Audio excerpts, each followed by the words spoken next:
আগামী সপ্তাহে, কারণ তোমাদের ফার্স্ট সেকেন্ড টার্ম পর্যন্ত যে কোর্স সেটা মোটামুটি রেনাল সিস্টেম পর্যন্ত। এরপরে আল্লাহ যদি রহম করে তোমাদের কলেজ যদি খোলে তাহলে তোমরা সেকেন্ড ইয়ারের ক্লাস শুরু করবা। তো ফার্স্ট ইয়ারে এর থেকে বেশি লোড দিলে তোমরা পারবা না। যেটুকু পড়াইছি মোটামুটি টুকটাক করে প্রতিদিন কিছু না কিছু পড়ো, পড়লে কিছু না কিছু বুঝবা। আর যেগুলো বুঝতে সমস্যা হবে কলেজ খুললে আমাকে বলো, আমি বোঝাই দিব, সমস্যা নেই। কারণ অনলাইনে সবকিছু কভার করাও সম্ভব না, তোমরাও কমিউনিকেট করতে পারো না, বা আমিও সেইভাবে এক্সপার্ট না। এটা কোনো মতে কাজ চালানো আর কি।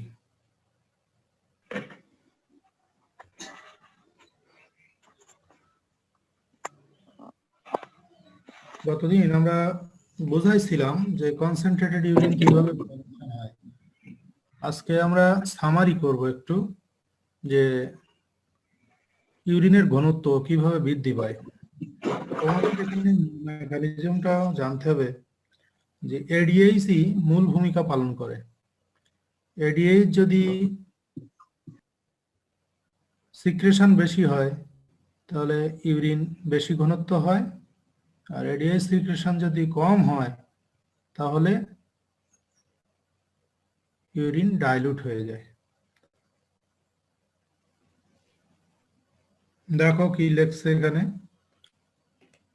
পিসিটি প্রক্সিমাল কনভলিউটেড টিউবুলে কি হয়, about 60% of the filtered electrolytes is reabsorbed in the proximal tubule. এটা আগেই তোমরা জানছো।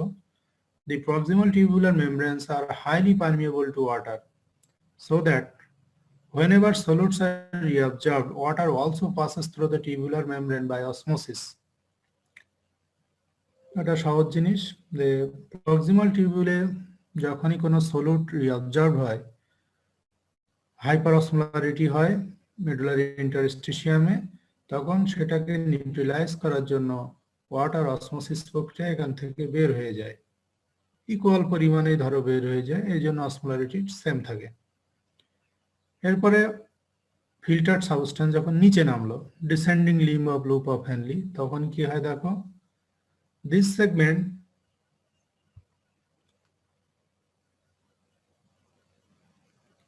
is highly permeable to water but much less permeable to sodium chloride and urea. এখানে সলিউট একটু কম যাচ্ছে কিন্তু ওয়াটার ঠিকই যাচ্ছে, তাহলে কি হবে, অসমোলারিটি গ্রাজুয়ালি ইনক্রিজেস, মানে লুপ অফ হেনলি টিউবের মধ্যে অসমোলারিটি বেড়ে যাচ্ছে, কারণ কি ওয়াটার চলে যাচ্ছে কিন্তু সলিউট থেকে যাচ্ছে।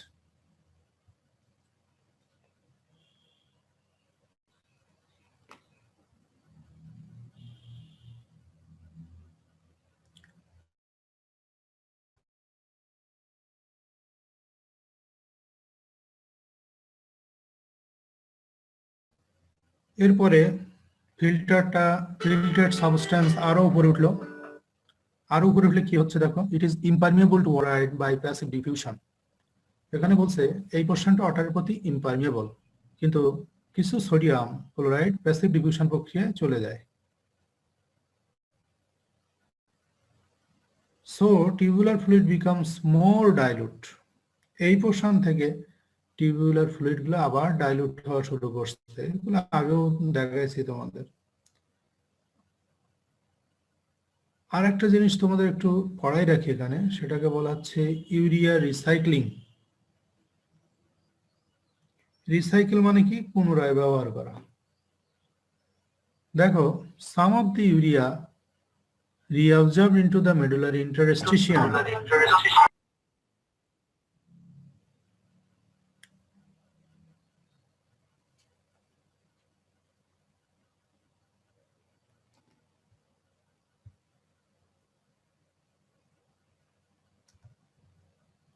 Some of the urea reabsorbed into the medullary interstitium from the collecting ducts.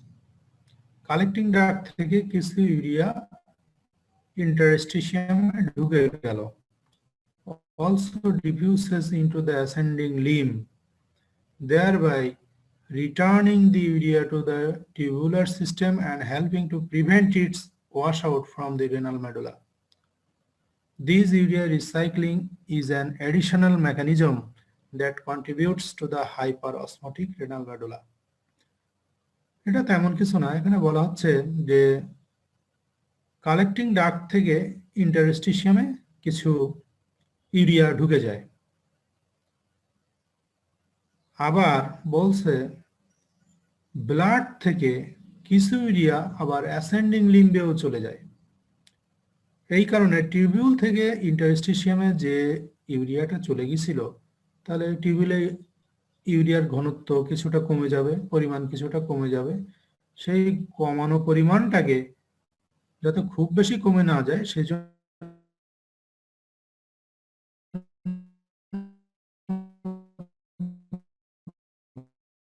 Blood থেকে ইউরিয়া আবার, এই কারণে ইন্টারস্টিশিয়ামে ঢুকতেছে, আবার ব্লাড থেকে টিউবিউলে আবার চলে আসতেছে কিছু পরিমাণ। এই কারণে ইউরিয়ার ঘনত্বের খুব একটা অসামঞ্জস্য হয় না, তবে বলতেছে ইন্টারস্টিশিয়ামে যে পরিমাণে আসে সেটার পরিমাণ কিছুটা বেশি। সেই কারণে এটাও একটু হেল্প করে যে মেডুলারি ইন্টারস্টিশিয়ামটা যাতে হাইপারঅসমোটিক হয়।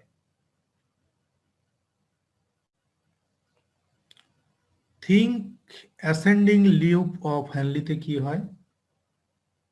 This is also virtually impermeable to water. আগেই বলছি যে ascending limb of loop of Henley সম্পূর্ণ ইম্পারমিয়েবল মোটামুটি, but large amount of sodium, potassium chloride and other ions are actively transported from the tubule to the interstitium, so fluid becomes more dilute. এখানে water যাইতে পারতেছে না, কিন্তু solid গুলা tubule থেকে বের হয়ে ইন্টারস্টিশিয়ামে চলে আসতেছে, সুতরাং টিউবিউলে ওয়াটারের পরিমাণ বেশি হয়ে গেল। টিউবিউলে যখনই ওয়াটারের পরিমাণ বেশি হয়ে যাবে তখন ডাইলিউট ইউরিন ফর্মেশন হবে। এইবার ঘটতেছে মূল ঘটনা। আর্লি ডিস্টাল টিউবিউলে ascending limb of loop of হ্যানলির মতনই হয়, সুতরাং এখানে অসমোলারিটি আরো কমে যায় 50 মিলিঅসমোল পার লিটার। সমস্যা কনসেন্ট্রেটেড ইউরিন ফর্মেশন হইতে গেলে 6 নম্বরটা খুবই জরুরি, এটা তোমাদের ভালো করে একটু বুঝতে হবে। লেট ডিস্টাল টিউবিউল এবং কর্টিক্যাল কালেক্টিং টিউবিউলসে কি হয়, ইন দিস সেগমেন্ট, এই সেগমেন্টে the osmolarity of the fluid depends on the level of ADH. ADH এখানে মূল ভূমিকা পালন করে। With high level of ADH, ADH এর ঘনত্ব যদি বেশি হয়, পরিমাণ যদি বেশি হয়, these tubules are highly permeable to water but not very permeable to urea,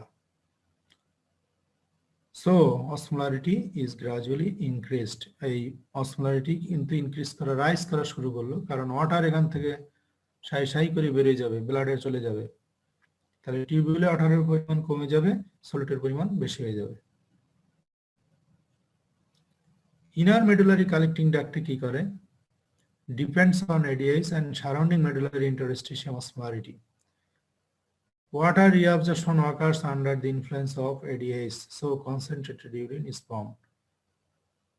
এই ফিল্টার্ড সাবস্টেন্স যখন ডিস্টাল কনভলিউটেড টিউবিউল এবং কালেক্টিং টিউবিউলের মধ্যে দিয়ে চলে আসবে, তখন ADH এর কারণে ওয়াটার টিউবিউল থেকে বের হয়ে ব্লাডে ঢুকে যাবে। আর কি হবে, যত নিচের দিকে রেনাল প্যাপিলার দিকে আসবে, মেডুলা হাইপার অসমোলারিটি মেডুলাকে নিউট্রালাইজ করার জন্য ওয়াটার আবার বেরিয়ে আসবে। তাহলে একদিকে আর একদিকে হাইপার অসমোলারিটির আকর্ষণ, এই দুইটার ইফেক্টের কারণে ওয়াটার রেনাল টিউবিউল থেকে বের হয়ে চলে আসে এবং টিউবিউলে সলিউটের পরিমাণ অনেক বেড়ে যায়। সেই ক্ষেত্রে ইউরিনটা মোর কনসেন্ট্রেটেড হয়। দেখো 1200 মিলিঅসমোল পার লিটার হচ্ছে, সুতরাং ইউরিনের অসমোলারিটি মোটামুটি এইরকম।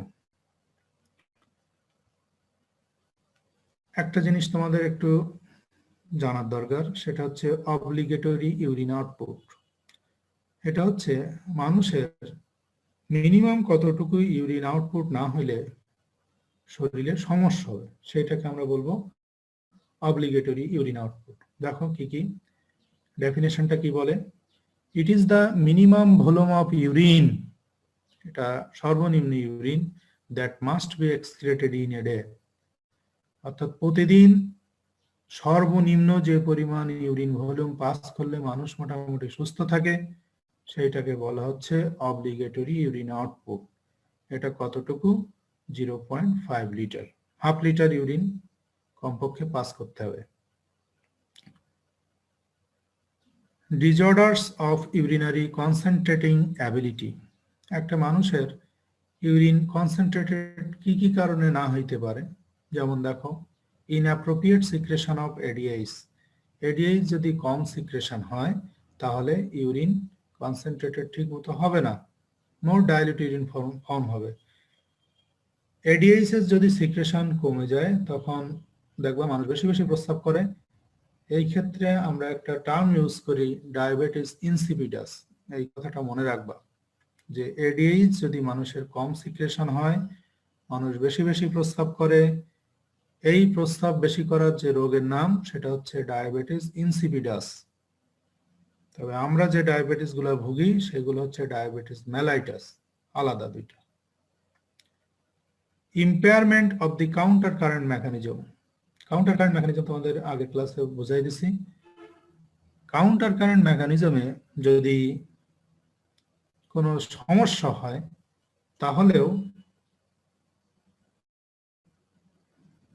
ইউরিন কনসেন্ট্রেটেড হবে না। Inability of the distal tubule, collecting tubule and collecting ducts to respond to ADH. ADH একটা হরমোন, আগেই বলছি। তাহলে হরমোনের নিজস্ব সমস্যার কারণে প্রস্রাব ঘনত্ব কম হইতে পারে। আর একটা কি হচ্ছে, ADH এর কার্যস্থল হচ্ছে distal tubule, collecting tubule and collecting ducts. এইগুলো যদি ADH এর উপর রেসপন্স ঠিক মতন না করে তাহলে কাজ হবে না, ইউরিন ডাইলিউট হয়ে যাবে, কনসেন্ট্রেটেড হবে না। তাহলে এই সমস্যাগুলোর কারণে আমাদের প্রস্রাব ঘন ঘন করা লাগতে পারে, বা প্রস্রাব বেশি ফর্মেশন হইতে পারে, অথবা প্রস্রাবের ঘনত্ব কম হইতে পারে, সবই একইটা। এই জিনিসটা একটু মনে রাখবা। তা এটা মোটামুটি এই লেকচারটা এখানেই শেষ, যে কনসেন্ট্রেটেড ইউরিন কিভাবে ফর্মেশন হয় বা ডাইলিউট ইউরিন কিভাবে ফর্মেশন হয়, একটা তোমাদের ওভারঅল ধারণা দিলাম। আজকে আমরা নতুন একটা টপিক শুরু করব, এটাই তোমাদের শেষ লেকচার এই ইউরিনারি সিস্টেমের। এটা 2 দিন লাগবে। আজকে আমরা শুরু করব, আগামী লেকচারে আমরা শেষ করব।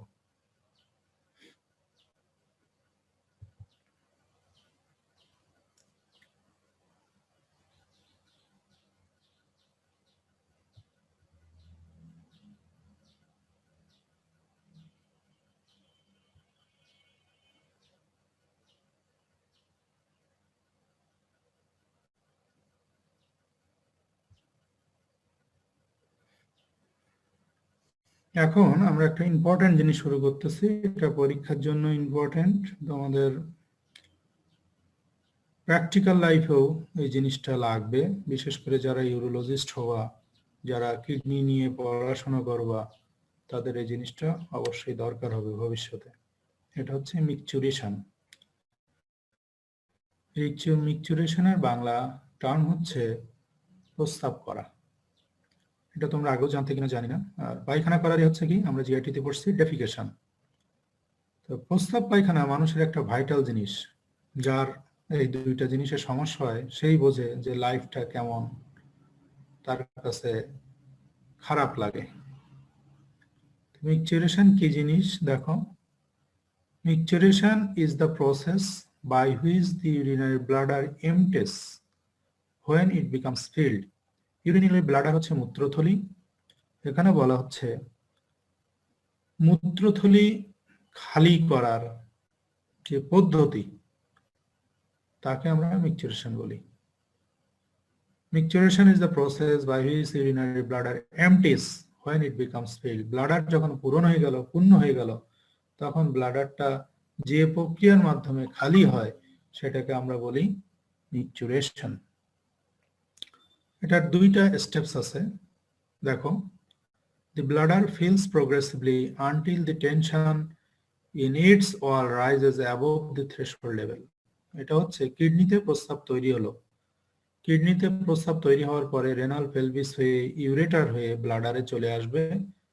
প্রতি ফোটায় ফোটায় প্রতি মুহূর্তে ব্লাডারে ইউরিন জমা হচ্ছে। এই জমা হইতে হইতে এক সময় এটা ব্লাডার ওয়ালে একটা চাপ দেবে। এই চাপটা যখন থ্রেশহোল্ড লেভেলে পৌঁছাবে তখন কি হবে, দিস এলিসাইটস দি সেকেন্ড স্টেপ। এটা একটা সেকেন্ড স্টেপ এ করবে, কি করবে, which is a nervous reflex. পরের স্টেপটা হচ্ছে একটা নার্ভাস রিফ্লেক্স। এই নার্ভাস রিফ্লেক্সটাকে বলা হচ্ছে মিকচুরেশন রিফ্লেক্স। তাহলে মিকচুরেশন রিফ্লেক্সটা কি জিনিস, এটা কিন্তু পরীক্ষায় ধরা হয়। What is micturition reflex? It is a nervous reflex. কি nervous reflex? Autonomic spinal cord reflex. তাহলে এটা স্পাইনাল কর্ড থেকেই এই রিফ্লেক্সটার উৎপত্তি। কি হয়? It is a nervous reflex that empties the bladder, যেটা ব্লাডারকে খালি করে, অথবা কি করে, অর ইফ দিস ফেলস, যদি খালি করতে না পারে তাহলে কি করে, at least causes a conscious desire to urinate। এটার কাজ হচ্ছে ব্লাডার খালি করা। যদি খালি করতে না পারে তাহলে অন্ততপক্ষে এটা একটা কাজ করে যে আমাকে প্রস্রাব করতে হবে, এই অনুভূতিটা তৈরি করে। at least causes a conscious desire to urinate, যে আমাকে প্রস্রাব করা লাগবে, এই অনুভূতিটা সে সৃষ্টি করে। এটাকে আমরা বলবো মিকচুরেশন reflex.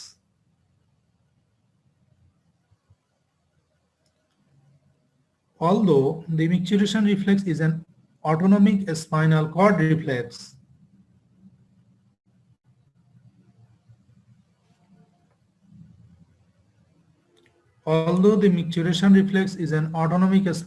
reflex, it can also be inhibited or facilitated by centers in the cerebral cortex or brainstem। বলা হচ্ছে যে মিকচুরেশন রিফ্লেক্স যদিও একটা স্পাইনাল কর্ডেরই রিফ্লেক্স, কিন্তু এটাকে নিয়ন্ত্রণ করে কে? সেরিব্রাল কর্টেক্স, মানে ব্রেন অর ব্রেন স্টেম। তাহলে আমাদের সবকিছুর মূল উৎপত্তি হচ্ছে ব্রেন। ব্রেন যদি ঠিক থাকে সব ঠিক থাকে, ব্রেন ঠিক না থাকলে কোনোটাই ঠিক থাকবে না। এখন মিকচুরেশন রিফ্লেক্স বুঝতে গেলে আমাদেরকে একটু ব্লাডারের নার্ভ সাপ্লাইটা একটু জানতে হবে। বুঝতে পারছো? ব্লাডারের নার্ভ সাপ্লাই তোমরা অ্যানাটমিতে বিস্তারিত পড়বা, আমরা একটু হালকা ধারণা দেই। এখানে 3-4 ধরনের নার্ভ সাপ্লাই আছে, সেন্সরি, মোটর, সোমাটিক, এই সেই অনেক কিছু। সেন্সরি মানে কি? ব্লাডার থেকে ব্রেন বা স্পাইনাল কর্ডে যাবে, মানে অনুভূতিটাকে নিয়ে যাবে। আর মোটর হচ্ছে ব্রেন বা স্পাইনাল কর্ড থেকে ব্লাডারে আবার নিয়ে আসবে। তাহলে আমাদের সেন্ট্রাল নার্ভাস সিস্টেমের দিকে যে অনুভূতিগুলো যে নার্ভ নিয়ে যায় সেগুলোকে আমরা সেন্সরি নার্ভ বলি। আর ব্রেন বা স্পাইনাল কর্ড থেকে যে নার্ভের মাধ্যমে ইম্পালস আবার ব্যাক করে ইফেক্টিভ অর্গানে নিয়ে আসে সেইগুলোকে আমরা বলবো মোটর নার্ভ। তাহলে নিয়ে যাচ্ছে কে কে? দেখো, by the way of pelvic nerves connect the spinal cord. Sensory nerve তাহলে একটা নার্ভের মাধ্যমে যায়, যে নার্ভটার নাম কি? Pelvic nerves. এটা কোথায় নিয়ে যায়? ব্লাডার থেকে স্পাইনাল কর্ডে নিয়ে যায়। দেখো স্পাইনাল কর্ডের কোন কোন সেগমেন্ট দিয়ে যাবে?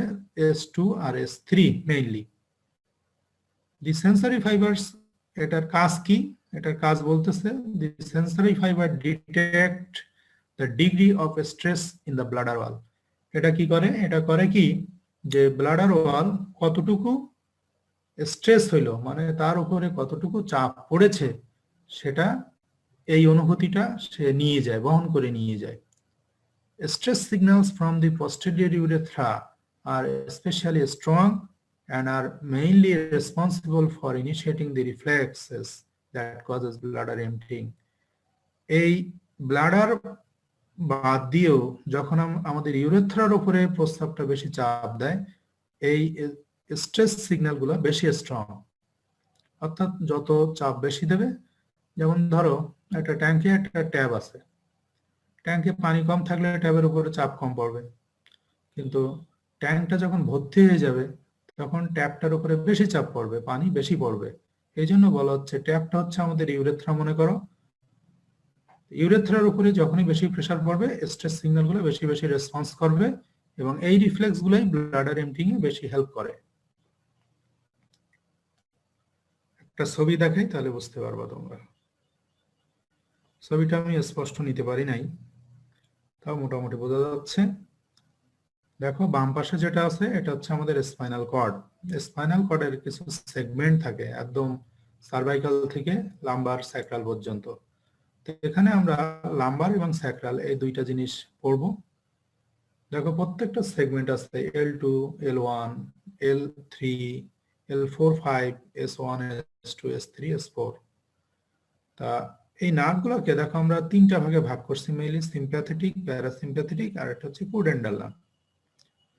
সিম্প্যাথেটিক নার্ভগুলা আমাদের মেরুদণ্ডের দুই পাশে দুইটা চেইন থাকে, ভার্টিব্রাল কলামের কাছে দুই পাশে দুইটা সিম্প্যাথেটিক চেইন থাকে। এগুলা স্পাইনাল কর্ড থেকে যে নার্ভ ফাইবার গুলো আসে, প্রিগ্যাংলিয়নিক ফাইবার গুলো এখানে এসে নিউক্লিয়াস দেয়। নিউক্লিয়াস গুলোকে আমরা বলি গ্যাংলিয়ন, আর সিএনএস এ যেগুলো হয় সেগুলোকে আমরা বলি নিউক্লিয়াস। এই গ্যাংলিয়ন থেকে সিম্প্যাথেটিক ফাইবার গুলো ডিস্ট্রিবিউট হয়ে যায়।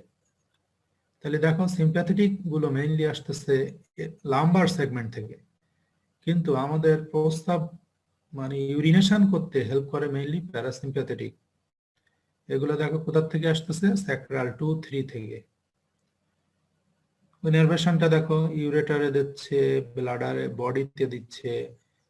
ব্লাডার যেখানে ইউরেথ্রার সাথে মিলিত হয় সেখানে একটা আলাদা জাংশন থাকে, সেটাকে আমরা বলি ট্রাইগন। এটা অ্যানাটমিতে বুঝবা। ট্রাইগন থেকে ইউরেথ্রার মাধ্যমে দেখো চলে আসতেছে, কিন্তু ইউরেথ্রাকে নিয়ন্ত্রণ করতেছে একটা মাসেল ফাইবার, যেটাকে আমরা বলবো external urethral sphincter. External urethral স্ফিংটারটা ইউরেথ্রায় থাকে, আর ইন্টারনালটা থাকে ওই ট্রাইগনের মধ্যে। আমাদের ইউরিনেশনে, ভলান্টারি ইউরিনেশনে ভূমিকা রাখে মেইনলি এক্সটার্নাল ইউরেথ্রাল স্ফিংটারটা। এটা যদি খুলে যায় প্রস্রাব হবে, এটা যদি বন্ধ থাকে প্রস্রাব হবে না, এবং এটাকে নিয়ন্ত্রণ করে হায়ার সেন্টার। হায়ার সেন্টার মানে ব্রেন। যেমন তোমাদের বলে দেই, ধরো প্রস্রাব লাগছে, প্রস্রাব লাগলেই তো মানুষ প্রস্রাব করে না, তার একটা সারাউন্ডিংস লাগে, বাথরুম লাগবে, পর্দা লাগবে, পার্সোনাল একটা হাইজিন লাগবে। এই ধরনের সিচুয়েশন গুলো যখন পারিপার্শ্বিকতায় থাকে, তখন ব্রেন বলে হ্যাঁ এখন প্রস্রাব করার সময় হয়েছে, এখন ইউরিনেশন করা যায়, তখন এক্সটার্নাল স্ফিংটার খুলে যাবে। অন্যথায় এটা কিন্তু মানুষ অনেকক্ষণ প্রস্রাব চেপে রাখতে পারে। কেন পারে? এক্সটার্নাল ইউরেথ্রাল স্ফিংটার বন্ধ হয়ে থাকে এই কারণে। সেন্সরি নার্ভ বললাম, এখন দেখো আমরা পড়বো মোটর নার্ভ। মোটর কি করে? The motor nerves transmitted into the pelvic nerves. Motor nerve কোন নার্ভের মাধ্যমে যায়? তাহলে পেলভিক নার্ভস এর মাধ্যমে। সেন্সরি কোন নার্ভের মাধ্যমে যাচ্ছিল?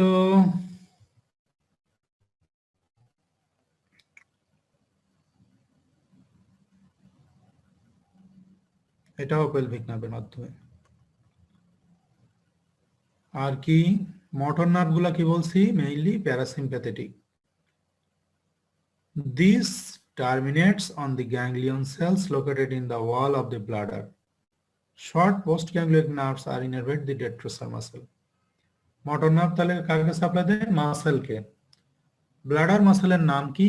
ডেট্রোসার মাসেল। এটা কিন্তু পরীক্ষায় ধরবে। এখানে এই জিনিসটা একটু করে নেব, TRU হবে এখানে,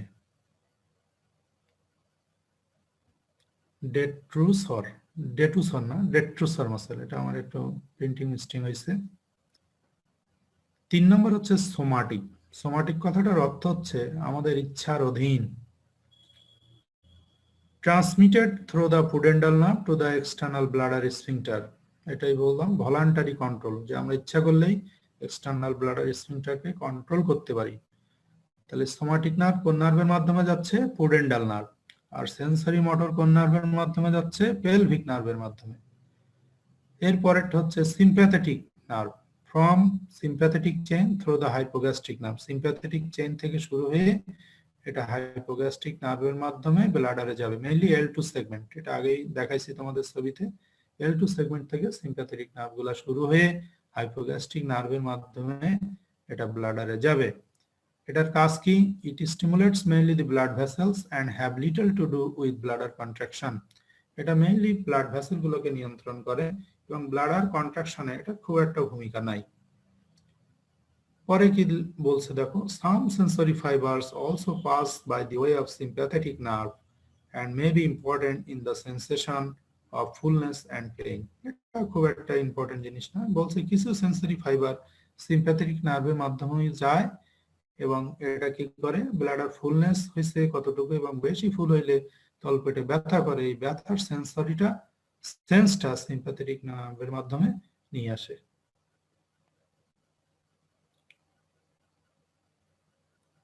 এটা একটা micturition reflex is a single complete cycle. এটা একটা সাইকেল হিসেবে আমি বলে দিছি যে মিকচুরেশন কিভাবে হয়। একটা সাইকেল যদি চিন্তা করো তাহলে কি হবে, প্রথমে হচ্ছে progressive and rapid increase of pressure. Urine জমতে লাগলো জমতে এক সময় র্যাপিড প্রেসার ইনক্রিজ করে। তখন কি হয়, a period of sustain pressure, অনেকক্ষণ ধরে চাপটা দেওয়া হয়। চাপ দেওয়ার ফলে কি হয়, যদি প্রস্রাব করে ফেলা হয় তো ভালো, নইলে কি হবে, এই প্রেসারটা আবার ব্যাক করে। Return of the pressure to the basal tone of the bladder. It is a self regenerating reflex. এগুলো হচ্ছে রিজেনারেশন রিফ্লেক্সের ক্যারেক্টারিস্টিক্স। এটার বাংলা করলে বোঝাইলে এভাবে বোঝাইতে হয় যে ধরো প্রস্রাব এক সময় লাগলো, প্রস্রাব করলে না, তখন দেখবা কিছুক্ষণ পরে ওই রিফ্লেক্সটা চলে যায় এবং 15-20 মিনিট বা এমনকি ঘন্টা, এমনকি 2 ঘন্টা পরেও ওই রিফ্লেক্সটা আর আসে না, কিন্তু পরবর্তীতে আবার প্রস্রাবের চাপ লাগে। তো এই মেকানিজমটা হচ্ছে এই যে প্রেসার হইল কিন্তু প্রেসার এক সময় আবার বেজ লাইনে রিটার্ন করে।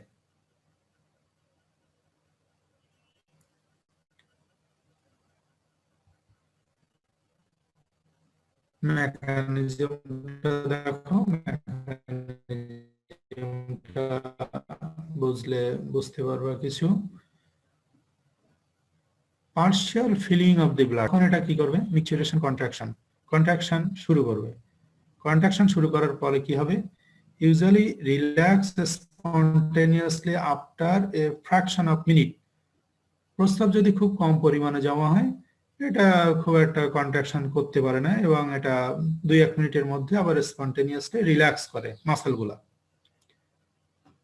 তারপরে বলছে কি, as the bladder continues to fill, যখন ব্লাডার অনবরত পূরণ হইতে থাকে, the micturition reflexes become more frequent, এই রিফ্লেক্সটা তখন মোর ফ্রিকোয়েন্টলি আসে and causes a greater contraction of the detrusor muscle. এবং তখন কি করে, মাসেলগুলোকে বেশি বেশি কন্ট্রাক্ট করে। এটার উদাহরণ হচ্ছে, প্রথম দিকে প্রস্রাব লাগলে অনেকক্ষণ চেপে রাখা যায়, কিন্তু পরবর্তীতে যখন আর সহ্য হয় না তখন দেখা যায় মিনিটে মিনিটে তলপেটে চাপ দিচ্ছে যে প্রস্রাব করা লাগবে।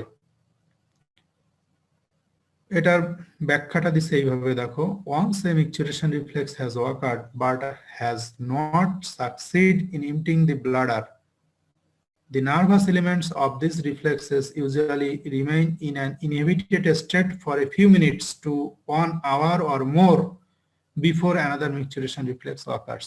এটা তোমাদের বুঝাই দিচ্ছি যে একটা যখন ফেল করবে যে না আমি প্রস্রাব করাইতে পারলাম না, তখন সেটা পরবর্তী কিছু সময়ের জন্য, কিছু মিনিটের জন্য, কিছু ঘন্টার জন্য অথবা তার বেশি সময়ের জন্য এটা ইনহিবিটেড পর্যায়ে থাকে। তখন পরবর্তীতে আবার সে রিফ্লেক্স করে কিন্তু কিছু সময়ের জন্য সে অফ থাকে। আমাদের একটা রক্ষা কবচ আর কি, নইলে তো কাপড় চোপড়ে প্রস্তাব হয়ে যেত। এরপরে কি ঘটনা ঘটতেছে দেখো, once reflex become powerful enough, যখন রিফ্লেক্সটা খুব বেশি পাওয়ারফুল হয় তখন কি করে, ইট কজেস অ্যানাদার রিফ্লেক্স, এটা অন্য আরেকটা রিফ্লেক্স তৈরি করে। কি জিনিস সেটা, which passes through the pudendal nerves to the external sphincter to inhibit it. আমরা কি বলছি, এক্সটার্নাল স্ফিংটার যতক্ষণ না লুজ হবে ততক্ষণ প্রস্রাব হবে না। তো যখন মিকচুরেশন রিফ্লেক্স পাওয়ারফুল হইলে অনেক বেশি, তখন এটা আর একটা সিগন্যাল দেয় এক্সটার্নাল স্ফিংটারকে যে বাবা তুমি এইবার লুজ হও। যখন এক্সটার্নাল স্ফিংটার ইনহিবিট হবে, তারপরেও কথা হচ্ছে ইফ ব্রেন পারমিটস, যখন ব্রেন বলল, এরপরে ব্রেন ডিসিশন নেবে যে হ্যাঁ পারিপার্শ্বিকতা ঠিক আছে, প্রস্রাব করা যায়, তখন মিকচুরেশন অকার্স, হ্যাঁ তখন প্রস্রাবটা করা যাবে। এটা একটা সুন্দর মেকানিজম, খুব সুন্দর করে পড়বা তোমরা, মোটামুটি যতটুকু পারি বুঝাই দিলাম।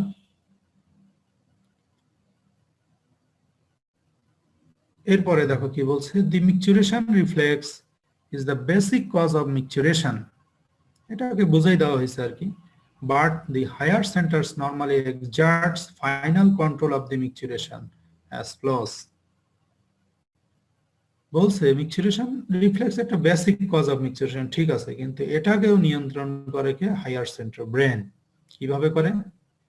The higher centers keep the micturition reflex partially inhibited except when micturition is desired. Brain সবসময় মিকচুরেশন রিফ্লেক্সকে ইনহিবিট করে রাখে, কখন বাদে? যখন হ্যাঁ মিকচুরেশন যখন করতে হবে তখন ছাড়া, অন্যান্য সময় কি করে? মিকচুরেশন রিফ্লেক্সকে সাপ্রেস করে রাখে।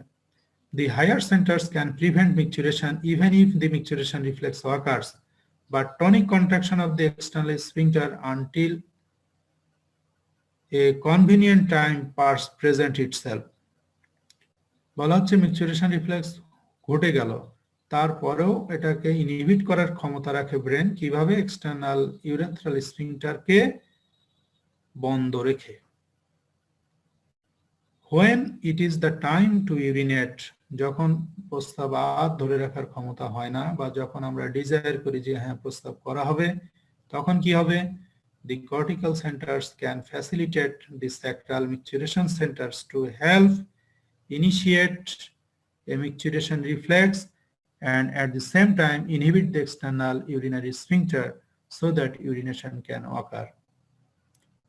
যখন ব্রেন পারমিশন দিল যে হ্যাঁ এখন করা যাবে, তখন এক্সটার্নাল ইউরেথ্রাল স্ফিংটারকে সে ইনহিবিট করলো রিফ্লেক্সের মাধ্যমে। ইনহিবিট করার পরে কি করলো? হ্যাঁ এখন মিকচুরেশন হবে। ভলান্টারি মিকচুরেশন আমরা কিভাবে করি এটা আমি ছক আকারে দেখাই দিছি, দেখো এটাই আমাদের আজকে last topics. Voluntary contraction of the abdominal muscle, প্রস্রাব করতে গেলে আগে পেটের মাসেল দেখো সংকুচিত হয়, পেটের মাসেল যখন চাপ দেয় তখন কি হয়? প্রেসার রাইজ করে ইন দ্য ব্লাডার, ব্লাডারে প্রেসার রাইজ করলো, তারপরে কি হয়? Stressing of the bladder neck and posterior urethra, ব্লাডার নেকের প্রেসার বেড়ে যায়, স্ট্রেস করে, এবং বলছে কি ট্যাবের উপরে চাপ প্রয়োগ করে, ইউরেথ্রার উপরে চাপ পড়ে। চাপ পড়লে কি হবে? Stimulation of the stress receptor, stress receptor গুলো স্টিমুলেটেড হয়ে যায়। যখনই স্ট্রেস রিসেপ্টর স্টিমুলেটেড হবে মিকচুরেশন রিফ্লেক্স শুরু হবে। মিকচুরেশন রিফ্লেক্স শুরু হইলেই হবে না, সাথে কি করতে হবে? Inhibition of the external urethral sphincter, external urethral স্ফিংটারটা কন্ট্রাক্ট করলে হবে না, এটাকে ইনহিবিট করতে হবে, রিল্যাক্স হতে হবে। যখনই রিল্যাক্স হইল তখনই মিকচুরেশনটা হয়ে গেল।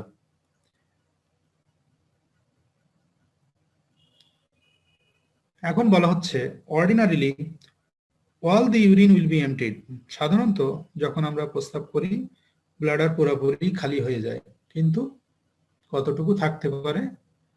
Rarely more than 5 to 10 ml left in the bladder, কোনো কোনো মানুষের রেয়ারলি বলা হচ্ছে 5 থেকে 10 ml ব্লাডারে থেকে যেতে পারে, এটাও আমরা স্বাভাবিক হিসেবে ধরে নিই। আজকে এই পর্যন্ত থাক, তোমরা একটু পড়ো, আগামী দিন আমরা অ্যাবনর্মালিটিস অফ দি মিকচুরেশন পড়ব। খুব একটা এগুলা খুব মজার জিনিস, যদি বোঝো একবার দুইবার পড়লেই হয়ে যায়। তো তোমাদের সমস্যা কি? তো আমরাও বুঝি, পড়তে চাও না, এই আমি পড়াই দিলাম আর বই খাতা খুলবা না। যদি বই খাতা একটু খোলো দেখবা জিনিসটা অনেক সহজ, পড়তেও অনেক মজা লাগতেছে, এবং ভবিষ্যতে ডাক্তার হইতে গেলে অ্যানাটমি ফিজিওলজি ভালো করে না জানলে ভালো ডাক্তার হইতে পারবা না। তা আমি আমার যতটুকু সম্ভব তোমাদের চেষ্টা করি, ইনশাল্লাহ চেষ্টা করব। তো সবাই ভালো থেকো, আজকে এই পর্যন্তই থাক। আগামী লেকচারে দেখা হবে, এবং আগামী লেকচারটাই মনে করবা আমাদের ফিজিওলজি তোমাদের ফার্স্ট ইয়ারের শেষ লেকচার। কলেজ খুললে আমরা পরীক্ষা টরীক্ষা নেব, সেকেন্ড ইয়ারে উঠলে সেকেন্ড ইয়ারের লেকচার আলাদা শুরু হবে। আমাদের সেকেন্ড টার্মে তাহলে কি কি সিস্টেম থাকতেছে? রেসপিরেটরি সিস্টেম, গ্যাস্ট্রোইন্টেস্টাইনাল সিস্টেম যা জিআইটি, আর একটা হচ্ছে রেনাল সিস্টেম। এই তিনটা মিলে তোমাদের কিন্তু সেকেন্ড টার্ম। আর ফার্স্ট টার্মে কি কি? জেনারেল ফিজিওলজি, ব্লাড, সিভিএস, এই 6টা কার্ড মিলে কিন্তু তোমাদের ফার্স্ট টার্ম এবং সেকেন্ড টার্ম। এই ফার্স্ট টার্ম এবং সেকেন্ড টার্ম মিলেই তোমাদের ফার্স্ট ইয়ার। আগামী লেকচারটা নিলে তোমাদের ফার্স্ট টার্ম সেকেন্ড টার্ম পর্যন্ত যে টপিকস গুলো আছে সেগুলো আমি মোটামুটি শেষ করব। তোমরা একটু দয়া করিয়া পড়িও। সবাই ভালো থাকো। আসসালামু আলাইকুম। স্যার হ্যাঁ বলো, টাইম নেই। স্যার বলতেছে আমাদের কলেজ খুললে কি যে কার্ড টার্ম আইটেম এগুলা কি সব হবে? তখন তো একসাথে অনেক পরীক্ষা হলে আমাদের কি প্রেসার হয়ে এগুলো যাবে। ইউনিভার্সিটি যে ডিসিশন দেবে আমরা ইউনিভার্সিটি যে ডিসিশন দেবে আমরা সেই ডিসিশন অনুযায়ী চলবো। যদি বলে যে না পরীক্ষা নাও, পরীক্ষা নেব। আর যদি বলে যে না সরাসরি টার্ম দাও, টার্ম দেবো। এটা আমাদের কিছু করার নাই, বুঝতে পারছো?